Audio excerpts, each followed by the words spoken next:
Torej, prva stvar je, da nas ljudje sploh zaznajo.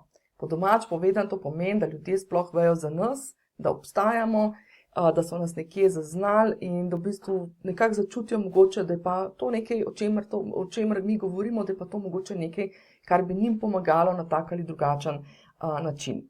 Zdaj, tukaj bi res rada poudarila, sploh na začetku, ko si na tej poti, imajo ljudje dostikrat problem z visibilityjem, to se pravi s tem izpostavljenostjo, da nas sploh v bistvu to vidljivostjo in te zadeve. In so včasih v bistvu sploh, če mogoče še biznis delaš poleg, če pač nek online biznis, oziroma ta dodaten biznis, delaš poleg neke druge zaposlitve, pa karkoli, včasih mečkeno useka ven imposter sindrom v tistem smislu, kaj si bojo pa drugi mislili ali pa kaj bojo pa drugi mislili, da se jaz grem, pa ne vem kaj še vse. Ne.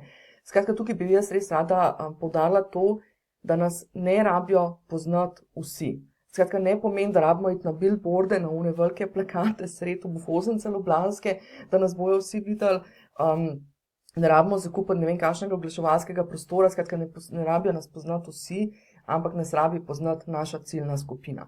Zato se toliko velikokrat vračamo k tej zadevi, da v bistvu res vemo, kdo je naša ciljna skupina in kje se nahaja in kako jo bomo nagovarjali, zato da dobimo v bistvu tudi to, to pozornost.